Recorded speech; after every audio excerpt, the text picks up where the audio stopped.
Créée en 1998 par le Centre occitan del País Castres, la dictée occitane s'est depuis étendue à tout le territoire de la langue d'Occitane. Aujourd'hui, plus de 40 villes sont officiellement inscrites à cette dictée. À Souston, c'est toujours avec grand plaisir que les Gascons de la région se retrouvent pour ce moment de partage convivial organisé par l'association Le Gascoun à Souston. À Souston, la dictée occitane est devenue incontournable pour tous les Gascons de la région, de Biscarrosse à Port-de-la-Hanne. À la salle Rochehaut, une cinquantaine de participants étaient prêts, crayon en main, béret sur la tête, à l'écoute du maître d'école Pierre Bedat. Au bireplec du Whistle, plantade de sapines, ligne qui serpillave de cap au nord et qui désapparaît d'arrêt une autre isle.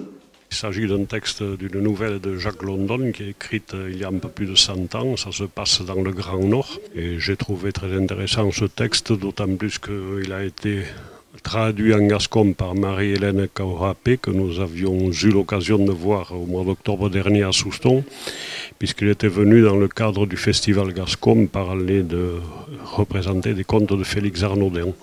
Et je lui avais demandé à ce moment-là l'autorisation d'utiliser ce texte pour la dictée. Et elle en avait été ravie. Parmi les participants penchés sur leur copie, des novices et des défenseurs de la culture occitane, avec pour chacun des motivations différentes pour apprendre la langue. Moi, c'était pas une motivation au départ, c'était une obligation. J'ai commencé quand j'étais en 6e et je continue au lycée. Voilà, mes parents m'ont inscrit dès que j'étais en 6e et ça a bien marché pour moi. Au lycée, je me suis dit pourquoi pas continuer. Et, même si j'en fais depuis 7 ans, je trouve quand même un peu dur la dictée. Ouais. Je fais du gascon parce que ça m'amuse et que là où je passe, j'ai la curiosité un petit peu de savoir comment les gens parlent. Alors j'étais en Alsace, j'ai fait 2 ans d'alsacien, avec pas plus de résultats qu'en gascon d'ailleurs, mais c'est pas grave, ça m'amuse beaucoup. Voilà. Si je suis un défenseur de la langue, ce serait assez présomptueux à dire, mais c'est une cause qui m'intéresse. Une langue qui disparaît, c'est un peu comme les abeilles. Du jour où les abeilles disparaissent, on dit que l'homme va disparaître. Je pense que si on laisse disparaître des langues, à mon avis, c'est au moins des bibliothèques qui disparaissent si ce n'est pas la culture. Donc oui, ça m'intéresse. Pour tous, une chose est sûre, les accents sont un véritable problème. Il y en a plus qu'en français, il y en a en particulier sur les formes verbales, beaucoup plus.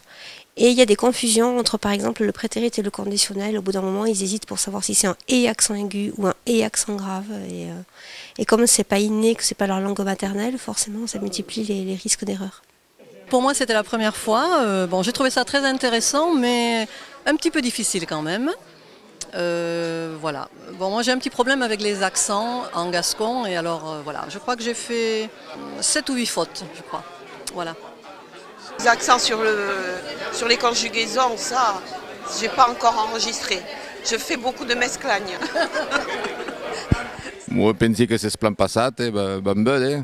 Il y a quelques specs, pensi, mais ben bé, pas à l'œil de gré, oui. Au final, peu importe le nombre de fautes, l'important c'est de participer et même de s'amuser.